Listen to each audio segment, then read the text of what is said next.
Welcome back to Eagles Exclusive. I'm Drew Dykowski, and I'm here with Offensive Player of the Week and State Bank Athlete of the Week, James Butzier, Senior Captain and Quarterback for the football team. We're going to be asking him some questions following his great game last week versus Howell. So coming into that game, which we call the Battle of M59, how were you feeling? I was feeling really pumped up because it's a homecoming game, rivalry game, just all, the whole atmosphere was great. So I was feeling really good the whole day and leading into it. 100%. And kind of following that homecoming, what does it mean to you to win your senior homecoming game?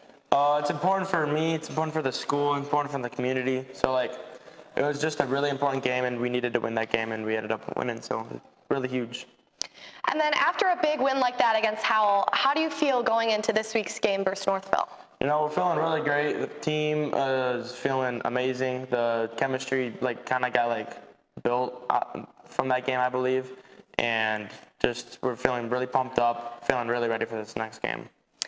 And then this is a question from the fans. Did the musical chairs win fire you up for the game?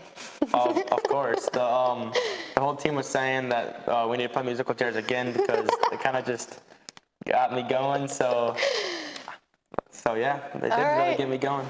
Well, thank you guys for coming back to Eagles Exclusive, and we'll see you next time. We're back on Eagles Exclusive. I'm TJ, and we're here with Miss Guss today. So, Miss Guss, what's your favorite thing about working in Heartland? So far, my favorite thing about working in Heartland is the people. The students are genuinely kind. The staff, the teachers, everyone that I work with is very helpful, and it's been a great change for me to be here. Cool. So, Ms. Guss, what does being the Dean of Students mean? So being Dean of Students means that I work with the administrative team, and I have a section of the alphabet that I help students with. I work with all students all the time. A big part of my job is state testing, so PSAT testing, SAT testing, MSTEP testing, the testing that happens this coming next weekend, as well as testing in the spring, and then just working on different things in the building with staff, with students, all those things. Cool. So with all the job opportunities and stuff, what led you to become the Dean of Students? So I've always wanted to move from the classroom to an administrative role, and I just saw this as an opportunity for me to go in that direction that I wanted to go. It seemed like a good place for me to be with the things that I'm interested in. Cool. So why did you choose Heartland? So my kids actually go to school in Heartland. They're both in elementary school, and ever since they started in school, we have grown to love everything that they've had the opportunity to do and the community. And so when the opportunity arose for me to apply for a job that I was interested in, it was in Heartland. It was a no-brainer for me to try to get here and be where my kids are and be more a part of this community. Sounds great. So what school did you come from, and how are you adjusting to Heartland? So I came from Scranton Middle School in Brighton, and I think I'm adjusting fairly well. I really enjoy being here. I enjoy being in a high school setting. I've always wanted to be in a high school setting, but my teaching degree only went up through 8th grade, so I didn't have that opportunity beforehand. So I'm loving it so far. Nice. Good to talk to you, Miss Guss. Thank you. All right, welcome back to another episode of Eagles Exclusive. Today we're here with Adriana Lippolis. She won the hackathon in Kettering University, so we're going to ask her a couple questions, as I'm sure many of us don't know what that is. So how did you discover your talent for hacking?